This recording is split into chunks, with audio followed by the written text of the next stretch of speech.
சகோதரனாகிய யாக்கோபை பற்றி நாம் பார்க்க ஆரம்பிச்சிருக்கோம். நம்ம ஏற்கனவே பார்த்தது போல் 29வது அதிகாரம் மற்றும் 30வது அதிகாரம் ரெண்டுமே யாக்கோபினுடைய வாழ்க்கையில் அவன் லாபானுடைய வீட்டில் கழித்த 20 ஆண்டுகளை நமக்கு விளக்கி காண்பிக்கிற அதிகாரங்கள். அதில் 29வது அதிகாரத்தில் 11 வருஷங்கள் கடந்து போனது என்று சொல்லி பார்க்குறோம். அதில் முதல் 7 வருஷம் ஒரு மனைவிக்காக அவன் வேலை பார்த்துட்டான். இப்போது அந்த 7 வருஷம் முடிஞ்சோடனே திருமணம் நடக்குது. 4 பிள்ளைங்க பிறக்கிறாங்க அடுத்து. ஸோ 4 வருஷம் கடந்து போகுதுன்னு சொல்லி கணக்கு பண்ண முடியும். ஸோ 11 வருஷம் முடிஞ்சிருக்கு. இப்போது 11 வருஷம் முடிஞ்ச பின்னால் 30வது அதிகாரத்துக்குள்ளே வந்தோம்னா மீதம் இருக்கிற 9 வருஷம் என்ன நடந்ததுன்னு சொல்லி நம்ம பார்க்க முடியும். இந்த 30வது அதிகாரத்தில் முதல் 24 வசனங்களில் 9 வருஷங்களில் அவனுக்கு எத்தனை பிள்ளைகள் பிறந்து அவனுடைய குடும்பம் எப்படி விருத்தி அடைந்தது என்று சொல்லி முதல் 24 வசனம் கொடுக்கும். அது ஒரு பகுதி.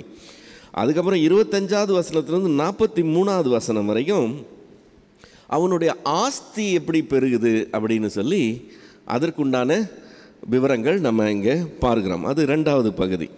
ஸோ நம்ம இப்போ முதல் பகுதி பார்க்க போகிறோம்.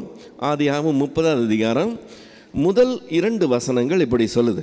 ராகேல் தான் யாக்கோபுக்கு பிள்ளைகளை பெறாததை கண்டு தன் சகோதரியின் மேல் பொறாமை கொண்டு யாக்கோபை நோக்கி, எனக்கு பிள்ளை கொடும், இல்லாவிட்டால் நான் சாகிறேன் என்றாள். அப்பொழுது யாக்கோபு ராகேலின் மேல் கோபம் கொண்டு, தேவன் அல்லவோ உன் கற்பத்தை அடைத்திருக்கிறார், நான் தேவனா என்றான். இப்போ ராகேல் கொஞ்சம் பொறுமை இழந்து செயல்படுகிறத நம்ம பார்க்குறோம். 4 வருஷம்தான் ஆயிருக்கு கல்யாணம் ஆகி. அவளுக்கு அதுக்குள்ளே தனக்கு பிள்ளை இல்லைன்னு கோபம் வருது, பொறாமை வருதுன்னு கோபம் வருது. இப்போ இந்த 4 வருஷத்தில் லேயாளுக்கும் குமாரன் இல்லாமல் இருந்திருந்தா குழப்பம் கிடையாது. ஆனால் அவளுக்கு அடுத்து 4 வருஷத்தில் 4 பிள்ளைங்க பிறக்கும் போது இவளுக்கு இவளுடைய பொசிஷன் ரொம்ப சங்கடமான ஒரு நிலையாக இருக்குது. அதனால் அவள் பொறுமை இழந்து செயல்படுகிறான். இப்போ ராகேலை பற்றி ஒரு டிஸ்கிரிப்ஷன் என்ன கொடுத்தது வேதம்? பார்வைக்கு ரூபவதியும் பார்வைக்கு அழகுமானவள்னு சொல்லி ராகேலுக்கு கொடுக்கப்படுது. ரூபவதியும் பார்வைக்கு அழகுமான தோற்றம் இருக்கிறவளுக்கு என்ன இல்லை? குணம் இல்லை. அவள் குணசாலியாக இருந்த மாதிரி தெரியல. இப்போ சகோதரிக்கும் பிள்ளை இல்லைன்னா இவ இந்த வார்த்தை சொல்லியிருக்க மாட்டான். சகோதரியின் மேலே பொறாமை கொண்டு பேசுகிறாங்க. அது சம்திங் ராங் இல்லை. இப்போ தனக்கு பிள்ளை இல்லைன்னு நினைக்கிறது வேற, அவளுக்கு பிள்ளை இருக்குதேன்னு பொறாமை கொள்றதுங்கிறது வேறு. அது டோட்டலாக ஒரு நெகட்டிவான ஒரு காரியம். ஸோ இவளுக்கு பார்க்குறதுக்கு ஆள் அழகாக இருக்கலாம், ஆனால் இவ குணம் இல்லாத ஒரு ஸ்திரீயாக இருக்கிறாளுங்கிறத நம்ம கவனிக்கிறோம். இப்போ பிள்ளை இல்லாத இருந்த இவளுடைய நிலைமையை இவங்க மாமியார் ரெபேக்கா, அவளுக்கு எத்தனை வருஷம் பிள்ளை இல்லை? 20 வருஷம் பிள்ளை இல்லை. அவள் 20 வருஷம் பொறுமையாக இருந்தாங்க. 20 வருஷம் கழித்து அவங்க தேவனிடத்தில் தான் போனாங்க. ஈசாக்கு ரெபேக்காளுக்காக விண்ணப்பம் பண்ணினால் தேவன் அவளுக்கு பிள்ளை கொடுத்தாருன்னு சொல்லியிருக்கோம். ஸோ 20 வருஷம் பொறுத்திருந்து அப்புறமும் தேவனுடைய பாதத்தை தேடி போகிற தம்பதியராக அவங்க இருந்தாங்க. சரி, அவங்கள விட்டுருவோம். அதுக்கு முந்தின ஜென்ரேஷன் சாராள், வாக்கு தத்தம் 25 வருஷம் அவளுக்கு பிள்ளை கிடையாது. இடையில ஆகாருக்கு இஸ்மவேல் பிறந்தா கூட இவளுக்கு 25 வருஷமாக பிள்ளைகள் கிடையாது. ஆனால் அவள் ஆகார் மேலே பொறாமை கொண்டு செயல்பட்டான்னு நம்ம எங்கேயுமே பார்க்க முடியாது. ஆகார் இத்தனைக்கும் அவளுடைய அடிமை பெண். அவள் மேலே பொறாமை கொண்டா கூட அதுக்கு அவளுக்கு ரைட்ஸ் இருக்குதுன்னு சொல்லலாம். ஆனால் இங்கே சொந்த சகோதரிக்கு பிள்ளை பிறந்ததுன்னு இவளுக்கு பொறாமை வருதான். அந்த பொறாமை நிமித்தம் அவள் இந்த வார்த்தை சொல்கிறத நம்ம பார்க்குறோம். ஸோ நமக்கு கிளியராக தெரிகிறது என்னன்னு சொன்னால், ராகேலுக்கு குணம் இல்லை, அழகு இருக்குது ஆனால் குணம் இல்லை. ரெண்டும் இல்லாமல் யாக்கோபும் இந்த சூழ்நிலையை சரியாக சமாளித்த மாதிரி தெரியல. இப்போது அவளுடைய சிச்சுவேஷன் கொஞ்சம் டெஸ்பரேட்டான சிச்சுவேஷன். கல்யாணம் 2 பேருக்கும் ஒன்றா கல்யாணம் ஆச்சு. ஒருத்திக்கு அடுத்தடுத்து 4 வருஷத்தில் 4 பிள்ளை இருக்குன்றப்போ இவளுக்கு பிள்ளையே இல்லைன்னு சொன்னால் ஒரு மாதிரி சங்கடமான ஒரு சிச்சுவேஷன். அந்த சிச்சுவேஷனில் அவன் என்னத்தையோ பேசுகிறான்னா கூட இவன் கொஞ்சம் நிதானத்தை கடைப்பிடித்து பேசியிருக்கலாம். நம்ம 1 சாமுவேலின் புஸ்தகம் 1 அதிகாரத்தில் இதே மாதிரி ஒரு தம்பதியரை பார்க்குறோம். எல்கானா அப்படின்னு, அவனுக்கு 2 மனைவிகள் இருக்காங்க. ஒருத்திக்கு பிள்ளை இருக்குது, அடுத்தவளுக்கு பிள்ளை இல்லை. பிள்ளை இல்லாதவ பிள்ளை இல்லையேன்னு சொல்லி ஃபீல் பண்ணுறா, ஏக்கம் கொள்கிறா. ஆனால் எல்கானா அந்த சிச்சுவேஷனை ஹேண்டில் பண்ண விதம் ரொம்ப அருமையானது.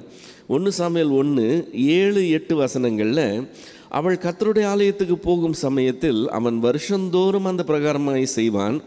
இவள் அவளை மனமடிவாக்குவாள். அப்பொழுது அவள் சாப்பிடாமல் அழுது கொண்டிருப்பாள். அவன் புருஷனாகிய எல்கானா அவளை பார்த்து, அன்னாளே, ஏன் அழுகிறாய்? ஏன் சாப்பிடாது இருக்கிறாய்? ஏன் சஞ்சலப்படுகிறாய்? 10 குமாரரை பார்க்கிலும் நான் உனக்கு அதிகமல்லவா என்று சொல்லி அவளுக்கு அப்படி ஆறுதல் தருகிறவனா, அவளுக்கு ஆதரவு கொடுக்குறவனா அவன் இருக்கிறத பார்க்குறோம். யாக்கோபு அந்த மாதிரி இருக்கிற மாதிரி தெரில. 2 மனைவிகளில் அவனுக்கு ராகேல தான் பிடிக்கும். ஆனால் அவள் பொறாமை கொண்டு இந்த வார்த்தை சொன்னோன்னே இவர் சிம்பிளாக ஸ்ட்ரைட்டாக அடிக்கிறது என்னது, நான் என்ன தேவனா? தேவன் உன்னுடைய கர்ப்பத்தை அடைச்சிருக்கிறார், நீ என்கிட்ட சண்டை போடுறேன்னு சொல்லி வெந்த புண்ணில் வேலை பாய்ச்சுற மாதிரி வார்த்தை பேசுகிறத நம்ம பார்க்குறோம். அந்த சிச்சுவேஷனில் ராகேல் ஒரு முடிவுக்கு வரா. 3வது வசனம், 30வது அதிகாரம் 3வது வசனம். அப்பொழுது அவள், இதோ என் வேலைக்காரியாகிய பில்காள் இருக்கிறாளே, அவள் என் மடிக்கு பிள்ளைகளை பெறவும் அவளால் ஆகிலும் என் வீடு கட்டப்படவும் அவளிடத்தில் சேரும் என்று சொல்லின்னு இருக்கு. ஆபிரகாமின் மனைவியாகிய சாராள் கூட ஆகாரை மனைவியாக கொடுத்தா. ஆனால் சாராள் ஆகாரினாலே என் வீடு கட்டப்படணும், என் மடிக்கு பிள்ளை கொடுக்கணும்னு சொல்லி அந்த என் நான்னு சொல்லி அவள் சொல்லலை. சாராள் செஞ்சதுக்கு காரணம் ஒன்று இருக்குது. என்ன காரணம்? தேவன் வாக்குத்தத்தம் கொடுத்துருக்கிறார், வாக்குத்தத்தம் நிறைவேறலை. ஒருவேளை அதுக்கு தடையே தானாக இருக்குமோ அப்படின்னு சொல்லிட்டு அவள் தன்னை தியாகம் பண்ணுறதுக்கு ரெடியாக இருக்கிறாள். தான் விலகிக்கிட்டு இன்னொரு மனைவி அவனுக்கு கொடுக்கறதுக்கு அவள் ரெடியாக இருக்கிறாள். அப்படியாவது ஆபிரகாமுடைய வீடு கட்டப்படணும்னு சொல்லி. இங்கே யாக்கோபுடைய வீட்டுக்கு 4 பிள்ளைங்க ஏற்கனவே இருக்கிறாங்க. ஸோ இனிமேல் தான் வீடு கட்டப்படணும்னு சொல்லி இல்லை. ஸோ இவளுக்கு ப்ராப்ளம் எல்லாம் என்னது, என் மடிக்கு பிள்ளைகள், என் வீடு கட்டப்படணும்னு சொல்லி. ஸோ அது கம்ப்ளீட்டாக டிஃப்ரெண்ட், இது கம்ப்ளீட்டாக டிஃப்ரெண்ட். இவளுடைய மோட்டிவே ரொம்ப வித்தியாசமாக இருக்கிறத நம்ம பார்க்க முடியும். இப்போது 4லேருந்து 8 வரைக்கும் வாசித்தோம் சொன்னால், அவனுக்கு தன் வேலைக்காரியாகிய பில்காளை மனைவியாக கொடுத்தாள். அப்படியே யாக்கோபு அவளை சேர்ந்தான். பில்காள் கர்ப்பவதியாகி யாக்கோபுக்கு குமாரனை பெற்றாள். அப்பொழுது ராகேல், தேவன் என் வழக்கை தீர்த்து என் சத்தத்தையும் கேட்டு எனக்கு ஒரு குமாரனை கொடுத்தாள் என்று சொல்லி அவனுக்கு தான் என்று பெயரிட்டாள். மறுபடியும் ராகேலின் வேலைக்காரியாகிய பில்காள் கர்ப்பவதியாகி யாக்கோபுக்கு 2ஆம் குமாரத்தை பெற்றாள். அப்பொழுது ராகேல், நான் மகா போராட்டமாய் போராடி என் சகோதரோடைய மேற்கொண்டேன் என்று சொல்லி அவனுக்கு நப்தலி என்று பெயரிட்டாள். இப்போ பிரச்சனை எல்லாம் இவ சகோதரி தான் இல்லை, இவளுடைய டார்கெட்டு அவள் அக்கா தான் இவளுக்கு பிரச்சனையே. ஸோ இவள் சொல்லும்போது சொல்கிறா, என் வழக்கை தீர்த்து என் சத்தத்தை கேட்டு எனக்கு ஒரு குமாரனை தேவன் கொடுத்தார். நான் மகா போராட்டமாய் போராடி என் சகோதரியை மேற்கொண்டேன்னு சொல்கிறான். ஸோ தான் என்று சொல்லும்போது நியாயாதிபதி என்ற அர்த்தம். தான் 5வது பிள்ளை. அதனால் யாக்கோபு தான் பிறக்கும்போது 84 வயதாக இருந்தாங்கிறத ஞாபகம் வச்சுக்குவோம். ஓகே, இப்போது தேவன் என் சத்தத்தை கேட்டு எனக்கு ஒரு என் வழக்கை தீர்த்து எனக்கு ஒரு குமாரனை கொடுத்தாருன்னு சொல்கிறாள்ல, அங்கே அவள் தேவன் என்கிற வார்த்தை யூஸ் பண்ணுறான். தேவன்னு சொன்னாக்க ஒரு ஜென்ரல் டேர்ம், கடவுள்னு சொல்லி ஜென்ரலாக சொல்லுகிற ஒரு வார்த்தை. எபிரேய மொழியில் அது ஏலோஹீம் என்கிற வார்த்தை. எல்லா தெய்வங்களையும் அந்த தேவன்னு சொல்லி தான் சொல்லுவாங்க. ஆனால் லேயாள் இதுக்கு முன்னாடி பிறந்த 3 பிள்ளைகளில் அவள் சொல்லும்போது தேவன் என்கிற வார்த்தை யூஸ் பண்ணாமல் கர்த்தர் என்கிற வார்த்தையை யூஸ் பண்ணுறதை நம்ம பார்க்க முடியும்.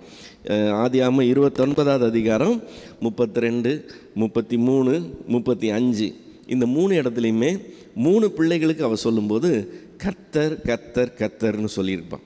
ஸோ அங்கே யெகோவா என்கிற கர்த்தரை பற்றி அவள் பேசுகிறா. ராகேல் பேசும்போது சும்மா சாதாரணமாக எலோஹிம் என்கிற கர்த்தரை பற்றி பேசுகிறான்.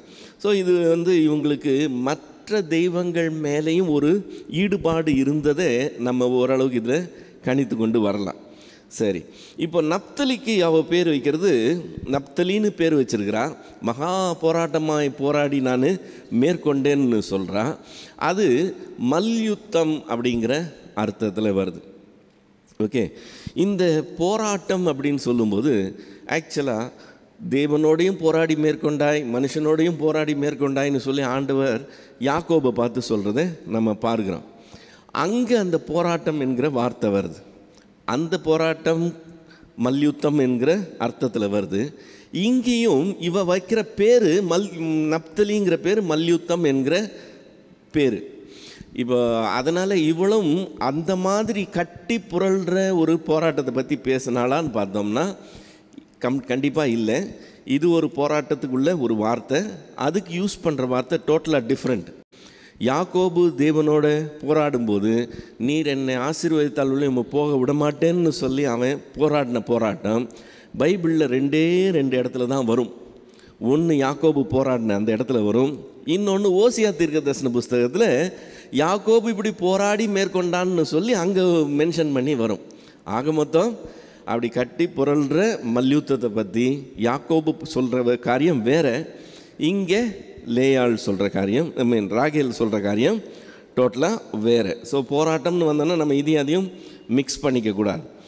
இப்போது 30வது அதிகாரம் 9லேருந்து 13 வரைக்கும் பார்த்தோம்னா ராகேல் செய்ததை லேயாளும் காப்பி அடிக்கிறத நம்ம பார்க்குறோம். இப்போ இவங்களுக்குள்ள ஒரு போட்டி இருக்குங்கிறது நமக்கு இதில் தெரியுது. இவ தான் தப்பு பண்ணானா அவள் தப்பு பண்ணுன்ற அவசியம் கிடையாது. ஆனால் இவங்களுக்குள்ள ஒரு போட்டி இருக்குது. லேயாள் என்ன செய்கிறான், லேயாள் தான் பிள்ளை பெறுகிறது நின்று போனதை கண்டு தன் வேலைக்காரியாகிய சில்பாளை அழைத்து அவனை யாக்கோபுக்கு மனைவியாக கொடுத்தாள். லேயாளின் வேலைக்காரியாகிய சில்பாள் யாக்கோபுக்கு ஒரு குமாரனை பெற்றாள். அப்பொழுது லேயாள் ஏராளமாய் இருக்கிறது என்று சொல்லி அவனுக்கு காத் என்று பெயரிட்டாள். பின்பு லேயாளின் வேலைக்காரியாகிய சில்பாள் யாக்கோபுக்கு 2ஆம் குமாரனை பெற்றாள். அப்பொழுது லேயாள் நான் பாக்கியவதி, ஸ்திரீகள் என்னை பாக்கியவதி என்பார்கள் என்று சொல்லி அவனுக்கு ஆசேர் என்று பெயரிட்டாள். இப்போ காத்து பிறக்கிறான். காத்து 7வது பிள்ளை. யாக்கோபுக்கு வயசு என்ன, 86. ஸோ யாக்கோபுடைய வயசை நம்ம கவனிச்சுட்டே வரணும். ஸோ 86. காத்துன்னு சொல்லும்போது இப்பொழுது ஏராளமாக இருக்குதுன்னு சொன்னால, அதனால் அந்த காத்துன்னு சொன்னால் கூட்டம், ஒரு கூட்டம் அப்படின்னு சொல்லி அர்த்தம். இப்போ இந்த 7வது பிள்ளை பிறக்குது, 7வது வருஷம் ஆகுதுன்னு சொல்கிறப்போ நமக்கு என்ன ஞாபகம் வரணும், யாக்கோபு 2வது கான்ட்ராக்ட் போட்டான் பாருங்க, அது இங்கே நிறைவேறுது. முதல் 7 வருஷம் ஒரு மனைவிக்காக, 2வது 7 வருஷம் அடுத்த மனைவிக்காக, அந்த 2வது கான்ட்ராக்ட் இங்கே நிறைவேறுது. அப்போ இந்த 14 வருஷம் அவன் ஊதியமே இல்லாமல் தன் மனைவிகளுக்காக தன்னுடைய உழைப்பை அவன் தியாகம் பண்ணுறான். அப்போது இதோடு அந்த கான்ட்ராக்ட் முடியுதுன்னா இதுக்கப்புறம் வர்ற காலகட்டத்தில் அவன் என்ன செய்திருக்கணும், அவனுடைய சம்பளத்தை அவன் பேசி அவன் ஊதியம் வாங்கி தான் தொடர்ந்து செய்திருக்கணும். ஆனால் இந்த இடத்துல அதை பற்றி மென்ஷனே இல்லை. அவன் அப்படி சம்பளம் பேசி இதுக்கப்புறம் ஊழியம் வேலை செஞ்சான்னு இல்லை. அந்த சொல்லுகிற விதம் அப்படியே கண்டினியூஸாக போயிடுது. அடுத்த பிள்ளை பிறந்தது ஆசேர்னு சொல்லி, ஆசேர்னு சொல்லும்போது பாக்கியவான் என்று சொல்லி அர்த்தம். ஸ்திரீகள் என்னை பாக்கியவதி என்று சொல்வார்கள்னு சொல்லும்போது இவனுக்கு ஆசேர்னா பாக்கியவான் என்று சொல்லி அர்த்தம். அப்போது யாக்கோபுக்கு வயது 87. ஸோ 14லேருந்து 17 வரைக்கும் வந்தோம்னா அங்கே ஒரு சம்பவம் நடக்குது. கோதுமை அறுப்பின் நாட்களில் ரூபன் வயல்வெளிகளில் போய் தூதாயீம் கனிகளை கண்டெடுத்து அவைகளை கொண்டு வந்து தன் தாயாகிய லேயாள் இடத்தில் கொடுத்தான். அப்பொழுது ராகேல் லேயாளை நோக்கி, உன் குமாரனுடைய தூதாயீம் கனியில் எனக்கு கொஞ்சம் தா என்றாள். அதற்கு அவள், நீ என் புருஷனை எடுத்துக்கொண்டது அற்ப காரியமா? என் குமாரனுடைய தூதாகையும் கனிகளையும் எடுத்துக்கொள்ள வேண்டுமோ என்றாள். அதற்கு ராகேல், உன் குமாரனுடைய தூதாகையும் கனிகளுக்காக ஈடாக இன்று இரவு அவர் உன்னுடைய சயனிக்கட்டும் என்றாள். சாயங்காலத்தில் யாக்கோபு வெளியிலிருந்து வருகையில் லேயாள் புறப்பட்டு அவனுக்கு எதிர்கொண்டு போய், என் குமாரனுடைய தூதாயும் கனிகளால் இன்று உம்மை கொண்டேன், ஆகையால் நீர் என்னிடத்தில் வர வேண்டும் என்றாள். அவன் அன்று இரவு அவளோட சயனித்தான். இந்த சம்பவம் நடக்கும்போது ரூபனுக்கு குறைஞ்சது 7 வருஷம் இருக்கணும். ஏன்னா 7 பிள்ளைங்க பிறந்துட்டாங்க, 7 வருஷம் முடிஞ்சிச்சுன்னு பார்த்தோம். ஸோ ரூபனுக்கு 7 வயசு மேலே இருக்கணும், 7 வயசு தாண்டி இருக்கணும். ஓகே, ஸோ இப்போது தூதாயும் கனிகள்னால் என்னது? அது தூதாயும் கனிகள்னால் என்னன்றது நிறைய பேருக்கு தெரியல. என்ன இவங்க அதை வச்சு சண்டை போடுறத வச்சு பார்க்கும்போது அநேகமாக அது கர்ப்பந்தரிக்க உதவி செய்கிற ஒரு எஃபெக்ட் உள்ள ஒரு கனியாக இருக்கலாம் அப்படிங்கிறது ஒரு கணிப்பு, அவ்வளோதான். ஓகே, ஆனால் அதுக்கு கன்ஃபர்மேஷனும் அது வேறு இடத்துல பைபிளில் எங்கேயும் வரதாவோ நம்ம பார்க்க முடியல. இப்போ இந்த கனிக்காக அவள் தனக்கு இருக்கிற ஷேர் அவள் என்ன செய்கிறா? கூலாக விட்டு கொடுக்கறத நம்ம பார்க்குறோம். இது மாதிரி விட்டு கொடுத்த இன்னொருத்தன் பேர் என்னது? ஏசா. அவனுக்கு என்ன டைட்டில் பைபிள் கொடுத்தது? சீர்கெட்ட ஏசான்னு சொல்லி. ஸோ ஏசா சீர்கெட்ட ஆம்பளையாக இருந்தால் இவன் சீர்கெட்ட பெண்ணாக இருக்கிறான் இல்லை? அவனை மாதிரி தானே அந்த ஒரு சின்ன ஒரு காரியத்துக்காக ஒரு பெரிய காரியத்தை அலட்சியமாக அவன் விட்டு கொடுக்கறதுக்கு ரெடியாக இருக்கிறத நம்ம இங்கே பார்க்குறோம். ஸோ ராகேல் பார்க்குறதுக்கு அழகாக இருந்தாலும் குணசாலி இல்லைன்னு நம்ம முதல்ல பார்த்தது இங்கே கொஞ்சம் கன்ஃபார்ம் ஆகிற மாதிரி தெரியுது. சரி, லேயாள் இன்னும் 3 பிள்ளைகளை பெறுகிறார். 17லேருந்து 21 வரைக்கும் வந்தோன்னா, தேவன் லேயாளுக்கு செவி கொடுத்தார். அவள் கர்ப்பவதியாகி யாக்கோபுக்கு 5ஆம் குமாரனை பெற்றாள். இப்பொழுது லேயாள், நான் என் வேலைக்காரியை என் புருஷனுக்கு கொடுத்த பலனை தேவன் எனக்கு தந்தார் என்று சொல்லி அவனுக்கு இசக்கார் என்று பெயரிட்டாள். அப்புறம் லேயாள் கர்ப்பவதியாகி யாக்கோபுக்கு 6ஆம் குமாரனை பெற்றாள்.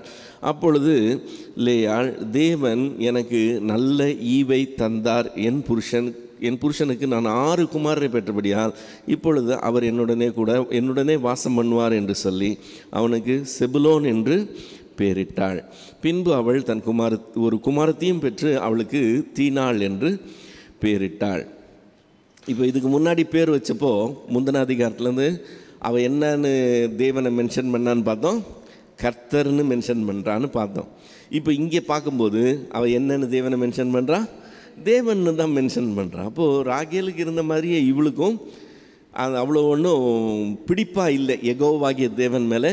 அப்படி ஒன்றும் அவங்க உறுதியான பற்று கொண்டவங்களா தெரியல. இவங்க மற்ற தெய்வங்களையும் சேர்த்துக்கிட்டு யெகோவாவையும் சேர்த்துக்கிட்டு வர்ற ஒரு குரூப் மாதிரி நமக்கு தெரியுது.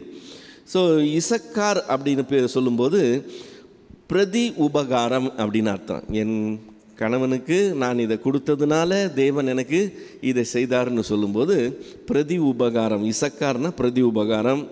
யாக்கோபனுடைய வயசு 88.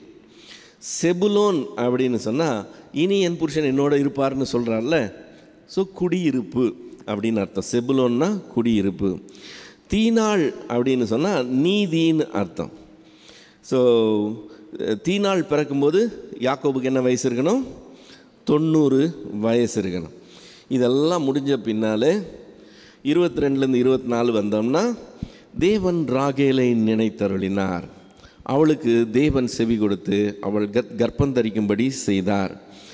அவள் கர்ப்பவதியாகி ஒரு குமாரனை பெற்று, தேவன் என் நிந்தையை நீக்கிவிட்டார் என்றும் இன்னும் ஒரு குமாரனை கர்த்தர் எனக்கு தருவார் என்றும் சொல்லி அவனுக்கு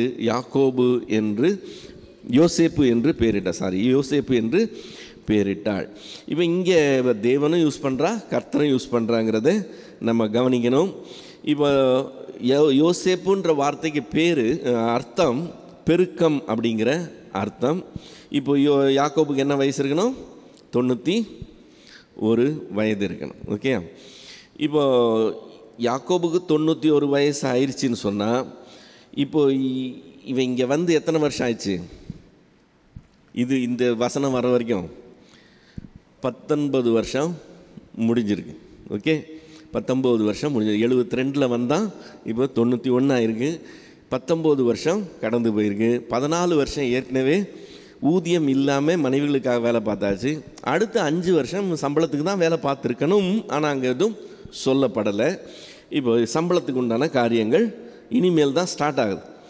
25, 26வது வசனத்தில் ராகேல் யோசேப்பை பெற்ற பின், அது ஞாபகம் வச்சுக்கோங்க, ராகேல் யோசேப்பை பெற்ற பின் அப்படின்னா யாக்கோபுக்கு 91 வயது ஆன பின்னால் இந்த சம்பவம் நடக்குது.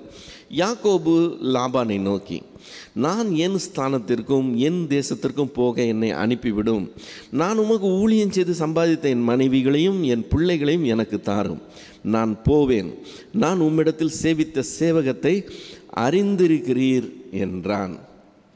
இப்போது தான் இங்கேருந்து இடம்பெயர்ந்து தன்னுடைய பெற்றோர் இருக்கிற இடத்துக்கு போகிறதற்கு இவன் அனுமதி கேட்குறான். எத்தனாவது வருஷத்தில்? 19வது வருஷத்தில் அனுமதி கேட்குறான். இப்போ இவங்க 2 பேருக்குள்ள ஒரு பேச்சுவார்த்தை ஸ்டார்ட் ஆகுது. இங்கே லாபான் எப்படிப்பட்டவன் அப்படி நம்ம ஏற்கனவே பார்த்துருக்கோம். ஆனாலும் லாபான் எப்படிப்பட்டவன்னா அவனுடைய ஒரிஜினல் கலர் இங்கே வெளியே வரும். 30வது அதிகாரம் 27வது வசனத்தில், அப்பொழுது லாபான், உன் கண்களில் எனக்கு தயவு கிடைத்ததே, ஆனால் நீ இரு, உன் நிமித்தம் கர்த்தர் என்னை ஆசீர்வதித்தார் என்று குறிப்பினால் அறிந்தேன் அப்படின்னு சொல்கிறான். இப்போ லாபான் எதையுமே லாபம் இல்லாமல் செய்கிற ஆள் கிடையாது. கணக்கு பார்த்து எல்லாத்தையும் ஸ்லோவாக செய்கிற ஆள். அவன் யாக்கோபை ஏமாற்றின விதத்தை நம்ம பார்த்தோம். ராகேலுக்காக கூலி பேசிட்டு கடைசியில் லேயாளை தலையை கட்டிட்டு, லேயாளை கட்டினது மட்டும் கிடையாது, அடுத்து ராகேல் வேணும்னா இன்னும் 7 வருஷம் நீ செய்யின்னு சொல்லி அடுத்த 7 வருஷத்துக்கு உண்டான காரியங்களையும் அவன் உரிந்து கொள்ளுகிறத நம்ம பார்த்தோம். இங்கே லேயாள் சொல்லும்போது சொல்கிறாள்ல, என் புருஷனை எடுத்துக்கொண்டது அற்ப காரியம்மான்னு சொல்லி. யார் புருஷனை யார் எடுத்துக்கிட்டது? உன்னை உள்ளே பேக் பண்ணி அனுப்பும்போது உனக்கு தெரியாது, அவளுக்காக தான் அவன் வேலை செஞ்சான், நைஸாக நம்ம அப்பா நம்மளை உள்ளே அனுப்புகிறாருன்னு நீயும் கூட இருந்து செய்துவிட்டு இப்போ பேசும்போது வாய் எப்படி பேசுது, என் புருஷனை நீ எடுத்துக்கொண்டேன்னு சொல்லி. ஓகே, ஸோ இது அவங்களுக்குள்ள பெரிய ஒரு தகராறாக இருக்குது. இப்போ இது லாபான் அவ்வளோ பெரிய காரியம் செஞ்சுட்டு இவ்வளோ நாள் இவனை இப்படி வச்சிட்டு இருந்துட்டு இப்போ சொல்கிறான், உன் நிமித்தம் கர்த்தர் என்ன செஞ்சுருக்கிறாரு? ஆசீர்வதிச்சிருக்கார். அந்த ஆசீர்வதிச்சிருக்கிறது எவ்வளவு தூரம்னு சொல்லிட்டு யாக்கோபு பின்னாடி சொல்லும்போது சொல்லுவான். இப்போ என்ன நமக்கு இதில் தெரிஞ்சுக்கிறோம்னு சொன்னால், உன் நிமித்தம் கர்த்தர் என்னை ஆசீர்வதித்தார் என்று குறிப்பினால் அறிந்தேன்னு சொல்லுகிறான். இந்த குறிப்பினால் அறிகிறதுன்னு சொன்னால் ஏதோ ஒரு அடையாளத்தை பார்த்து, ஓகே இதனாலனா அப்போ தேவன் இவன் மூலமாக கிரியை செய்கிறாருன்னு ஒரு அடையாளத்தை பார்த்து சொல்லலாம்.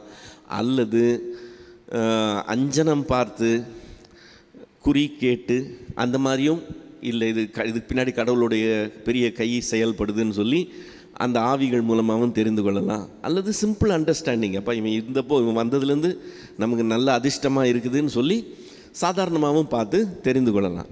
எப்படியோ ஒன்று அவனுக்கு தெளிவாக தெரியுது, யாக்கோபு வந்தது நமக்கு பெரிய அதிர்ஷ்டம், அதுலேருந்து தான் நம்மளுடைய இது நல்லா பெருகி இருக்குங்கிறத அவன் ஒப்புக்கொள்ளுகிறான். தேவன் அப்படி கிரியை செய்கிற தேவன்.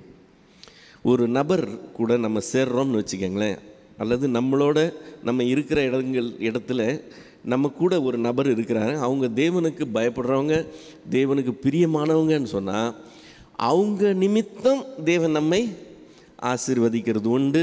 அவங்க நிமித்தம் நம்முடைய காரியங்களை கர்த்தர் வாய்க்க பண்ணுகிறது உண்டு. நம்ம வேதத்தில் நிறைய இடங்களில் பார்க்க முடியும். நல்ல கிளாசிக் எக்ஸாம்பிள் பார்க்கணும்னா யோசேப்பை சொல்லலாம். யோசேப்பு இவனுடைய அதாவது போர்த்திபாரோடைய வீட்டில் போய் வேலை செய்யும்போது 39வது அதிகாரம் 5வது வசனம், ஆதியாகமம் 39:5, அவனை தன் வீட்டுக்கும் தனக்கு உண்டான எல்லாவற்றுக்கும் விசாரணைக்காரனாக்கினது முதற்கொண்டு கர்த்தர் யோசேப்பின் நிமித்தம் அந்த எகிப்தியன் வீட்டை ஆசீர்வதித்தார். வீட்டிலும் வெளியிலும் அவனுக்கு உண்டானவைகள் எல்லாவற்றிலும் கர்த்தருடைய ஆசீர்வாதம் இருந்தது. ஸோ ஒரு இண்டிவிஜுவல் போய் அங்கே சேர்றதுனால அந்த இண்டிவிஜுவல் நிமித்தம் தேவன் அந்த வீட்டாரே மொத்தமாக அவன் கையிட்டு செய்த எல்லா காரியம், அவனுடைய என்னென்ன பிஸ்னஸ்லாம் அவன் இன்வால்வ் இருந்தானோ எல்லாத்துலேயுமே கர்த்தர் அவனுக்கு வளமையை தருகிறத நம்ம பார்க்கிறோம். தேவன் அப்படி செய்யக்கூடிய தேவன். நம்ம தாவீதுடைய நடவடிக்கையை கூட அவன் சவுலோட இருந்த வரைக்கும் தாவீது நிமித்தம் கர்த்தர் அங்கே வெற்றியை கட்டளை எடுக்கிறதையும் அவன் போக்கும் வரதும் அவனுக்கு ஜெயமாக இருக்கிறதையும் நம்ம பார்க்க கர்த்தர் அவனோட இருக்கிறாருங்கிறது ஆப்வியஸாக தெரிகிற மாதிரி இருக்குது. தேவனுடைய பெட்டி இருந்த வீட்டையும் தேவனுடைய பெட்டி இருந்ததுன்னு நிமித்தம் தேவன் அங்கே ஆசீர்வதித்தார்னு நம்ம பார்க்கிறோம். 2 சாமுவேல் 6வது அதிகாரம் 12வது வசனம். 2 சாமுவேல் 6:12. தேவனுடைய பெட்டி நிமித்தம் கர்த்தர் ஓபேத் ஏதோமின் வீட்டையும் அவனுக்கு உண்டான எல்லாவற்றையும் ஆசீர்வதித்தார் என்று தாவீது ராஜாவுக்கு அறிவிக்கப்பட்டது. அப்பொழுது தாவீது தேவனுடைய பெட்டியை ஓபேத் ஏதோமின் வீட்டிலிருந்து தாவீதின் நகரத்துக்கு மகிழ்ச்சியுடனே கொண்டு வந்தான். ஸோ தேவன் இப்படி கிரியை செய்கிற தேவன். அதே டைமில் இதுக்கு ஆப்போசிட்டாகவும் செய்கிற தேவன். இப்போ தேவனுக்கு பிரியமானவர்கள் இருக்கும்போது ஆசீர்வாதம் வர்றது போல் தேவனுக்கு ஆகாதவர்கள் கூட நம்ம சேர்ந்தோன்னு வச்சுக்கோங்களேன், அவங்க நிமித்தம் நமக்கு என்ன வரும்? சாபம் வரும். அவங்களுக்கு போக வேண்டிய நஷ்டம் நம்மளையும் சேர்த்து அழிக்கிற காரியமாக இருக்கும். இப்போ ஒரு நல்ல எக்ஸாம்பிள் பார்க்கணுன்னா, யோசுவாவின் புஸ்தகத்தில் அவங்க ஆயி பட்டணத்துக்கு விரோதமாக போயிட்டு உதப்பட்டு திரும்பி வராங்க. ஆக்சுவலாக அதை விட பெரிய பட்டணமாகி எரிகோ அப்போ தான் பிடிச்சிருந்தாங்க. ஆயி பட்டணம் ரொம்ப சின்ன பட்டணம். இவ்வளோ பெரிய பட்டணத்தை பிடிச்சவங்களுக்கு ஆயி பட்டணம் ஒரு ரொம்ப சிம்பிள். அதனால் ஒரு 2000 பேரை மட்டும் அனுப்புகிறாங்க. கொஞ்சம் பேர் அனுப்பி பிடிச்சிடலான்னு அனுப்புகிறாங்க. ஆனால் அங்கே போயிட்டு இவங்க தோற்று போய் திரும்பி வராங்க. அப்போ கர்த்தர் முன்னாடி உட்காந்து கதறாங்க. 7வது அதிகாரம் யோசுவா 7:10-12 வரைக்கும். அப்பொழுது கர்த்தர் யோசுவாவை நோக்கி, எழுந்திரு, நீ இப்படி முகங்குப்புற விழுந்து கிடக்கிறது என்ன? இஸ்ரவேலர் பாவம் செய்தார்கள், நான் அவர்களுக்கு கட்டளையிட்ட என் உடன்படிக்கையை மீறினார்கள். சாபத்தீட்டானதில் எடுத்துக்கொண்டதும் களவு செய்ததும் வஞ்சித்ததும் தங்கள் பண்டம் பாடிகளுக்குள்ளே வைத்ததும் உண்டே. ஆகையால் இஸ்ரவேல் புத்திரர் தங்கள் சத்துருக்களுக்கு முன்பாக நிற்கக்கூடாமல் தங்கள் சத்துருக்களுக்கு முதுகை காட்டினார்கள். அவர்கள் சாபத்தீட்டானார்கள். நீ சாபத்தீட்டானதை உங்கள் நடுவிலிருந்து நிக்கிரகம் பண்ணாவிட்டால் இனி உங்களோடு இரேன்னு சொல்கிறார். யார் கடைசியில் அந்த சாபத்தீட்டுக்கு காரணம்? ஆகான் என்கிற ஒரு நபர். அவன் செஞ்சதுக்காக மொத்த இஸ்ரவேல் ஜனமே யுத்தத்தில் தோல்வியை காண்கிறத நம்ம பார்க்குறோம். கப்பலில் போகிறான், கப்பல் பெரிய மூழ்கத்தக்கதாக பெரிய சூறாவளியே எழும்புது. அந்த சூறாவளி எழும்பி கப்பலே மூழ்கத்தக்கதான சூழ்நிலை வர்றதுக்கு யார் காரணம்? ஒரே ஒருத்தனுடைய கீழ்ப்படியாமல், அவன் கீழ்ப்படியாமல் தேவனுடைய சமூகத்திலிருந்து விலகி ஓடினானா கர்த்தர் அவன் நிமித்தம் அதை அங்கே செய்கிறார். ஸோ ஒரு நபர் நிமித்தம் ஆசீர்வாதமும் வர முடியும், ஒரு நபர் நிமித்தம் சாபமும் வர முடியும். இது ரெண்டுமே நடக்கும். நாம் தெரிந்து கொள்வது என்னது? யார் கூட சேர்றோம்னு பார்த்து சேரணும். நாங்கள் கர்த்தருக்குள்ள ரொம்ப கரெக்டாக இருக்கிறோம், அதனால் இன்னென்னார்கூடலாம் சேர்றதுனால மிஸ்டேக் கிடையாதுன்னு நினைத்து கொள்ளக்கூடாது. நாம் சேரக்கூடாதவங்க கூட சேர்ந்தால் வரக்கூடாத காரியம் வருகிறதுக்கு வாய்ப்பு இருக்குது. லோத்து இருக்கக்கூடாத இடத்துல இருந்ததெல்லாம் போச்சுன்னு சொல்லி பார்க்குறோம். ஸோ இது இப்படி தான் வரும். அதனால் நாம் எங்கே இருக்கிறோம், என்ன செய்கிறோங்கிறது ரொம்ப முக்கியம். இப்போ மறுபடியும் இந்த சாப்டருக்கு வந்தோம்னா ஆதியாகமம் 30வது அதிகாரம் 28-33 வரைக்கும். ஆதியாகமம் 30வது அதிகாரம் 28-33 வரைக்கும்.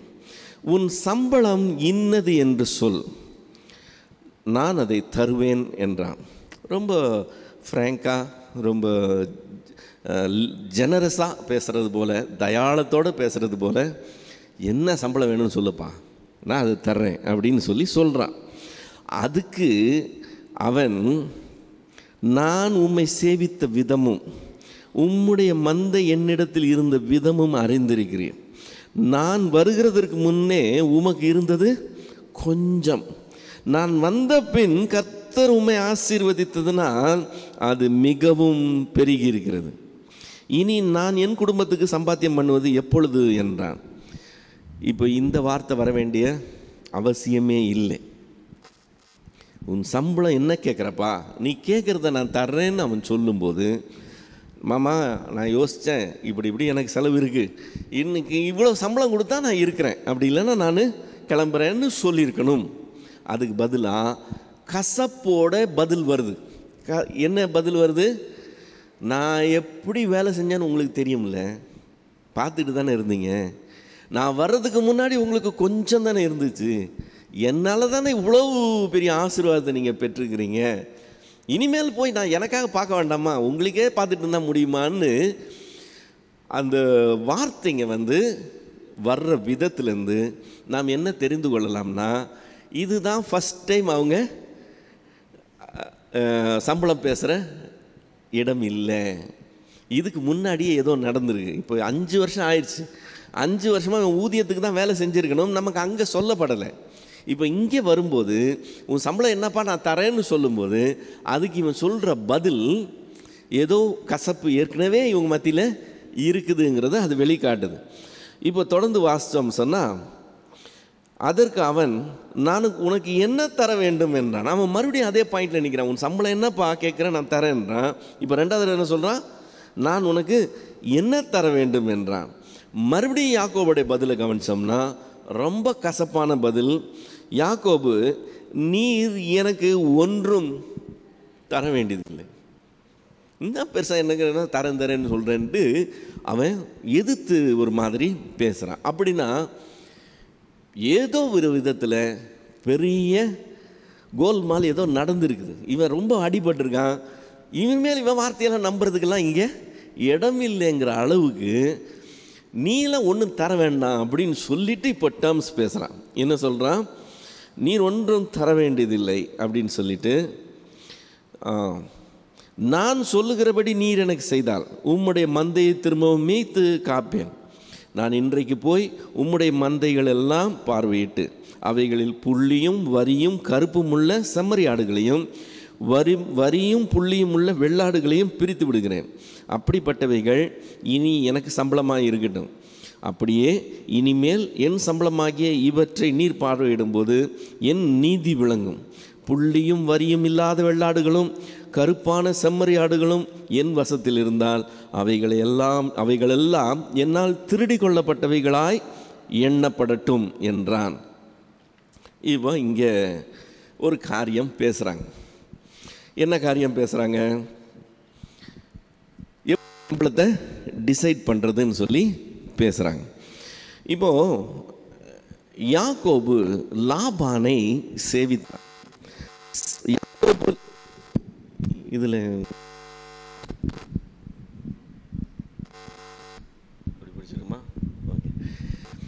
யாக்கோபு லாபானை சேவித்தான். லாபானுக்கிட்ட வரும்போது இல்லை பிரதர்,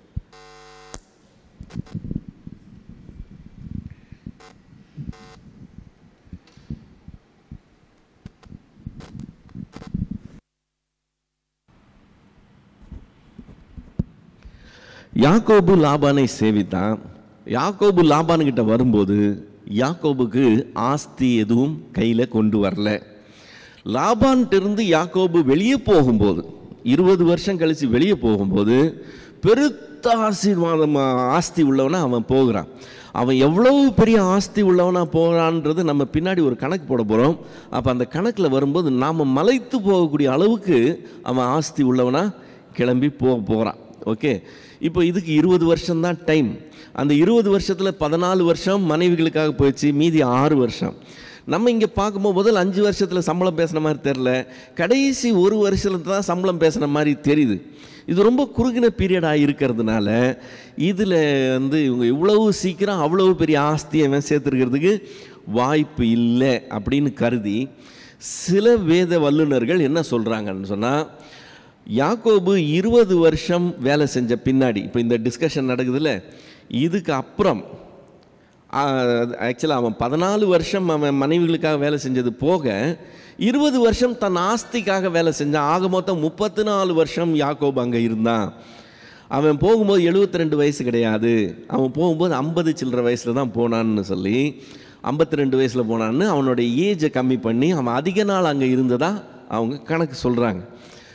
அது கேட்குறதுக்கு கணக்குக்கு கரெக்டாக வர்ற மாதிரி இருந்தாலும் இந்த வசனங்கள் அது இல்லைன்னு சொல்லி ஆக்கிடுது. ஆதியாகமம் 31வது அதிகாரம் 41வது வசனம். ஆதியாகமம் 31:41. இந்த 20 வருஷ காலம் உம்முடைய வீட்டிலே இருந்தேன். யார் சொல்கிறது? யாக்கோபே சொல்கிறான். இந்த 20 வருஷம் உங்கள் வீட்டில் இருந்தேன்.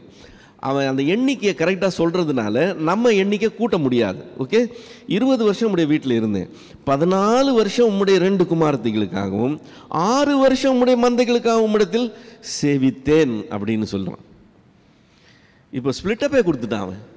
20 வருஷம், 20ல் 14 இப்படி 6 இப்படின்னு யாக்கோபே ஸ்பிளிட்டப் கொடுக்கும்போது நாம் எங்கேயும் கொண்டு வந்து சேர்க்கறதுக்கு இடமே கிடையாது. அப்போ எப்படி ஒரே வருஷத்தில் இவ்வளோ பெரிய சொத்து சேரும்? அதுக்கு வாய்ப்பு இருக்கான்னு பார்த்தோம்னா வாய்ப்பே கிடையாது. ஏன்னா ஆடு குட்டி போட்டுச்சுன்னா ஒரு வருஷத்துக்கு எத்தனை தடவை குட்டி போடும்? ஒரு வருஷத்துக்கு ஒரு தடவை தான் குட்டி போடும். 6 மாதத்துக்கு, அதான் 6 மாதம். அதுக்கு 6 மாதங்கிறப்போ ஒரே வருஷத்தில் 2 தடவை போடுறதை நம்ம எதிர்பார்க்க முடியாது. 1.5 வருஷத்துக்கு 2 தடவை போடலாம். இப்போ ஒரு தடவை குட்டி போட்டால் 1லேருந்து 3 குட்டி அது போடுறதுக்கு வாய்ப்பு இருக்குது.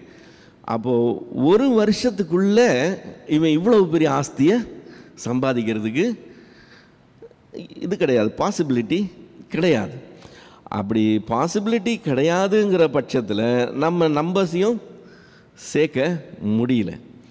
ஆனால் யாக்கோபு 20 வருஷம்தான் இருந்தான். 20 வருஷத்தில் இதை சம்பாதிச்சான்னு சொல்லும்போது நம்ம தெளிவாக புரிந்து கொள்ள முடியும். யாக்கோபு பேசுகிற விதத்தில் இருந்து, அவங்க அந்த கசப்பு இருக்கிறதுலேருந்து இதுக்கு முன்னாடியே அவங்க சம்பளம் பேசியிருக்கிறாங்க, ஏதோ நடந்தது. இப்போ நம்ம வாஸ்த வசனத்தினுடைய வாசிக்காத பகுதி, ஒரு சின்ன பகுதி விட்டுட்டேன். என்ன வாசனம் அது? 6 வருஷம் உம்முடைய மந்தைகளுக்காக உம்மிடத்தில் சேவித்தேன்.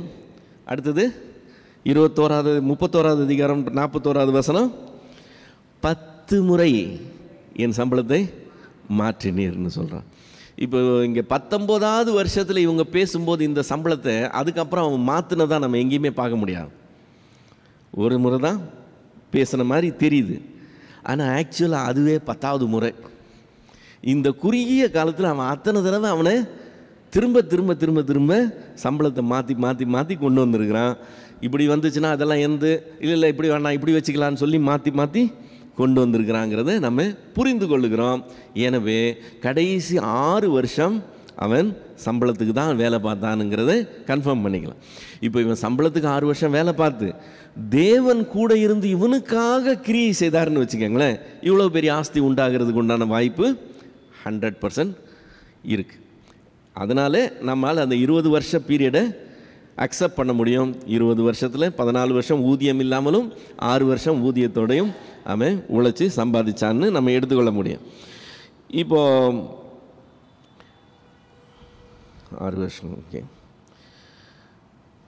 என்ன அப்படி இவங்க அண்டர்ஸ்டாண்டிங்க்கு வராங்க? இவங்களுடைய ஒப்பந்தம் என்ன அப்படின்னு பார்த்தோம்னா, கலப்பு நிறமுள்ள வெள்ளாட்டு கடாக்கள், புள்ளியும் வரியும் உள்ள வெள்ளாடுகள், சற்று வெண்மையும் கருப்புமான செம்மறியாடுகள். இதெல்லாம் யாருடையது? யாக்கோபுடையது. நம்ம எல்லாம் ஆடுகள் பார்த்துருக்குறோம்ல. ஆடுகள் பொதுவாக கருப்பாக இருக்கும் அல்லது வெள்ளையாக இருக்கும். ஆனால் கருப்பும் இல்லாமல் வெள்ளையும் இல்லாமல் 2 கலர் கலந்ததாக கருப்பு வெள்ளையாக இருக்கிற ஆடுகளும் உண்டு. கருப்பு வெள்ளை ப்ரௌன் இது கூட இப்போ நம்ம பார்க்கலாம். 2 கலர் சேர்ந்தது உண்டு. புள்ளி புள்ளியான ஆடுகள் பார்த்துருக்கோம்மா, ரொம்ப ரேர். வரி வரியாக உள்ள ஆடுகள் அதுவும் ரொம்ப ரேர். இப்போ யாக்கோபு தன்னுடைய பங்கா எது கம்மியாக வருமோ அதை எடுத்துக்கிறான், எது அதிகமாக வருமோ அதை லாபானுக்கு கொடுக்குறான். அதனால் லாபான் அப்ஜெக்ஷனே சொல்ல, அவன் சொன்னோன்னே ஓகேன்ட்டான். இது இது எந்த ஓகே அப்படின்னு ஒத்துக்கிறாங்க. ஸோ இப்போது புள்ளியோ வரியோ இல்லாத கருப்பானது அல்லது வெண்மையானது எல்லாம் லாபானுடையது. ஸோ மந்தையை போய் 2ஆக பிரிச்சுறாங்க. பிரிச்சுட்டு சிங்கிள் கலர் உள்ளதெல்லாம் ஒரு பக்கம், மிக்சடு கலர் உள்ளது, புள்ளி புள்ளியாக உள்ளது, வரி வரியாக உள்ளதெல்லாம் இன்னொரு பக்கம். இப்போ லாபானுடையது தான் நிறைய நின்றுருக்கும். யாக்கோபுடையது ஓரளவுக்கு சுமாராக இருந்திருக்கும். இப்போ அது என்ன செய்கிறாங்க, 3வது பாயிண்ட்டு, அதுதான் லாபானுடைய சூழ்ச்சி. 34வது வசனத்துலேருந்து 36வது வசனம் வரைக்கும், 34லேருந்து 36 வரைக்கும். அதற்கு லாபான், நீ சொன்னபடியே ஆகட்டும் என்று சொல்லி அந்நாளிலே கலப்பு நிறமும் வரியுமுள்ள வெள்ளாட்டு கடாக்களையும் புள்ளியும் வரியுமுள்ள வெள்ளாட்டுகள் யாவையும் சற்று வெண்மையும் கருமையும் உள்ள செம்மறியாடுகள் யாவையும் பிரித்து தன் குமாரரிடத்தில் ஒப்புவித்து தனக்கும் யாக்கோபுக்கும் இடையில் 3 நாள் பிரயாண தூரத்தில் இருக்கும்படி வைத்தான். லாபானுடைய மற்ற ஆடுகளை யாக்கோபு மேய்த்தான். இங்கே என்ன செக் வைக்கிறான், போயிட்டு பிரிச்சாச்சு. பிளெயின் கலர் உள்ளதெல்லாம் ஒரு பக்கம், அதெல்லாம் யாருது, லாபானுது. மிக்சட் கலர் உள்ளது, புள்ளி உள்ளது, வரி உள்ளது, அவ்வளவும் யாக்கோபுடையது. இப்போ இந்த மிக்சடு கலர் உள்ளது, புள்ளி உள்ளது, வரி உள்ளதெல்லாம் யார் மேய்க்க போறா, லாபானுடைய குமாரர் மேய்க்க போறாங்க. அப்போ யாக்கோபுடைய மந்தையை லாபானுடைய குமாரர் மேய்க்க போறாங்க.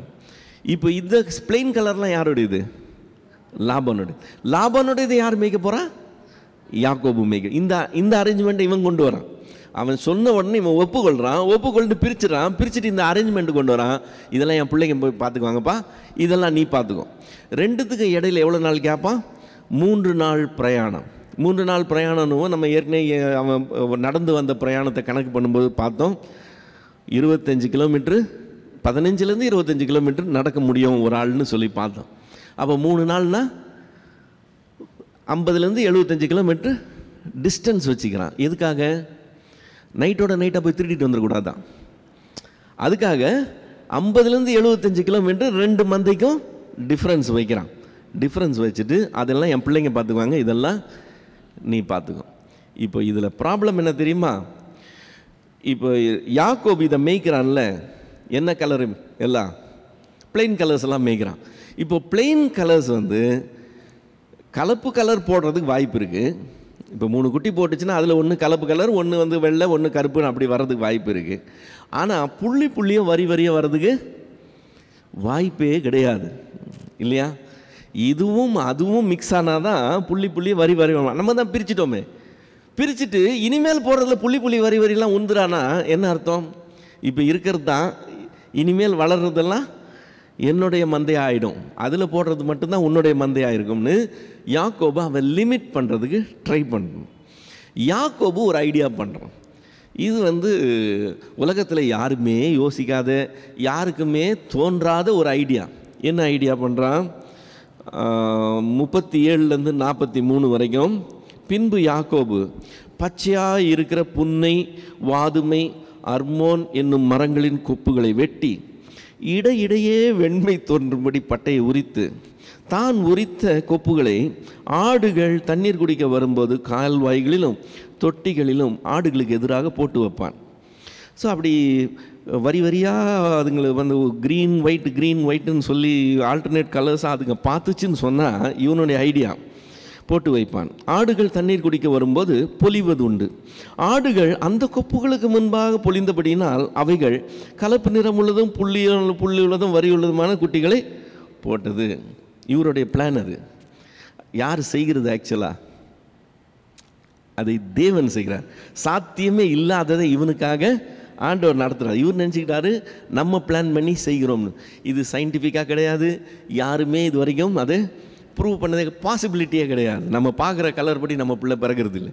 இவன் அப்படி ஐடியா பண்ணுறான். ஓகே, ஆடுகள் அந்தந்த கொப்புகளுக்கு முன்பாக பொழிந்தபடியால் அவைகளுக்கு கலப்பு நிறமும் புள்ளி உள்ளதுமான வரி உள்ளதுமான குட்டிகள் போட்டது. அந்த குட்டிகளை யாக்கோபு பிரித்து கொண்டு ஆடுகளை லாபானுடைய மந்தையில் இருக்கும் கலப்பு நிறமானவைகளுக்கும் கருப்பானவைகள் எல்லாவற்றுக்கும் எதிராக நிறுத்தி தன் ஆடுகளை லாபானுடைய மந்தையோட சேர்க்காமல் தனியாக புறமாக வைத்துக் கொள்வான். பலத்தாடுகள் பொழியும் போது அந்த கொப்புகளை எதிராக பொழியும்படி யாக்கோபு அவைகளை அந்த ஆடுகள் கண்களுக்கு முன்பாக கால்வாயில் போட்டு வைப்பான். பலவீனமான ஆடுகள் பொழியும் போது அவைகளை போடாமல் இருப்பான். இதனால் பலவீனமானவைகள் லாபானையும் பலமுள்ளவைகள் யாக்கோபையும் சேர்ந்தது. இவ்விதமாய் அந்த மனுஷன் மிகவும் விருத்தி அடைந்து திரளான ஆடுகளும் வேலைக்காரரும் ஒட்டகங்களும் கழுதைகளும் உடையவன் ஆனான். ஸோ இங்கே யாக்கோபு ஒரு யோசனை பண்ணி செயல்படுகிறான். நிச்சயமாக அந்த யோசனையினால் இது வாய்த்த காரியம் கிடையாது. ரோமருக்கு எழுதின நிருபம் 8ஆம் அதிகாரம் 31ஆவது வசனம் இப்படி சொல்லுது. ரோமர் 8:31. இவைகளை குறித்து நாம் என்ன சொல்லுவோம்? தேவன் நம்முடைய பட்சத்தில் இருந்தால் நமக்கு விரோதமாக இருப்பவன் யார்? அதுதான் சத்தியம். அதை நம் மறந்து போகவே கூடாது. இப்போ லாபான் அவனுக்கு விரோதமாக இருக்கிறான். லாபான் அவனுக்கு நல்லது நினைக்க மாட்டேங்கிறான். சரி, நியாயமாக கூட நடந்துக்க மாட்டேன்றான். அவனுக்கு நியாயமாக நடந்துக்கிற மாதிரி பேசி அவனை எப்படி வஞ்சித்து அவனால் எப்படி தான் லாபம் அடையலாங்கிறது தான் அவனுடைய காரியமாக இருக்குது. அது மாதிரி அவனுக்கு நஷ்டம் வந்தால் கூட, தேவன் அதை அனுமதித்திருந்தால் கூட, ஃபைனல் பொசிஷன் வரும்போது லாபானை சிறுமைப்படுத்தி இவனை பெரிய ஆளாக்கி ஆண்டவர் வெளியே கொண்டு வருகிறார். கர்த்தர் நம் பட்சத்தில் இருந்தால், லாபானாவே இருந்தாலும் அவனால் நமக்கு ஒன்றும் செய்ய முடியாதுங்கிறது கன்ஃபார்ம். தேவன் இவனுக்கு தரிசனம் கொடுத்தார்ல பெத்தேலில் தரிசனம் கொடுத்தப்போ அவனுக்கு சொன்ன வார்த்தை என்னது? ஆதியாகமம் 28ஆவது அதிகாரம் 15ஆவது வசனம். ஆதியாகமம் 28:15. நான் உன்னோடே இருந்து நீ போகிற இடத்திலெல்லாம் உன்னை காத்து இந்த தேசத்துக்கு உன்னை திரும்ப வர பண்ணுவேன். நான் உனக்கு சொன்னதை செய்யும் அளவும் உன்னை கைவிடுகிறதில்லைன்னு சொல்லி தான் அனுப்பினார். இப்போ இங்கே மாமா வீட்டுக்கு வந்திருக்கிறான். வரும்போது அதிக ஒரு பேக்கிங்கோட ஒரு சப்போர்ட்டோடு வரல. மாமாவோடைய சப்போர்ட்டை நம்பி தான் வந்து தஞ்சம் அடைகிறான். அவனுடைய நிலை ஒரு ஸ்டெடியான ஒரு நல்ல நிலையில் இல்லைனாலும் அவனோட இருந்தவர் ரொம்ப பெரியவர். லாபான் எவ்வளவு சாதுரியமானவனாக இருந்து சூழ்நிலையை தனக்கு சாதகமாக அவன் பயன்படுத்தி இவன் அப்படியே உறிஞ்சிடணும்னு ஐடியா பண்ணால் கூட அவன் கூட இருக்கிற ஒரு பெரியவர் லாபான்கிட்ட இருந்து பிடுங்கி இவனுக்கு கொடுக்கறதுக்கு அவரால் முடியும். அதுதான் இங்கே நடக்குது. கர்த்தர் நம் பட்சத்தில் இருந்தால் யார் நமக்கு எதிரமாக இருந்தாலும் நமக்கு அது ப்ராப்ளமே கிடையாது. இந்த ஒரு ஃபேக்டை நம்ம மறக்கவே கூடாது லைஃப்பில். நம்ம என்ன பண்ணுவோம்னா, நார்மலாக மனுஷருடைய தயவை சம்பாதிக்கிறதுக்கு ட்ரை பண்ணுவோம். அவங்களுடைய முகம் கோணாமல் நடந்துக்கணும்னு சொல்லி ட்ரை பண்ணுவோம். அவங்களுடைய நன்மதிப்பை பெற்றுக்கொள்ளணும்னு சொல்லி முயற்சி செய்வோம். இப்படியெல்லாம் நம்ம செய்யும்போது கொஞ்சம் காம்ப்ரமைஸ் பண்ணுவோம். ஆண்டவர் என்ன எதிர்பார்க்குறாருன்னு தெரியும். ஆனால் எங்கள் மேனேஜர் இப்படி சொல்கிறாரு, இவங்க இப்படி சொல்கிறாங்க, எங்கள் பெரியப்பா இப்படி, எங்கள் சித்தப்பா இப்படி, அப்புறம் இவங்கெல்லாம் இல்லாமல் இப்படின்னு சொல்லி நம்ம மனுஷரை திருப்தி பண்ணுறதுக்காக இவங்கெல்லாம் நமக்கு தேவை, இவங்களுடைய தயவெல்லாம் நமக்கு வேணும்னு சொல்லி மனுஷருக்காக நாம் தேவனை என்ன பண்ணுறோம்? காம்ப்ரமைஸ் பண்ணுறதுக்கு நம்மளுடைய மூளை அடிக்கடி தப்பாக வேலை செய்யும்.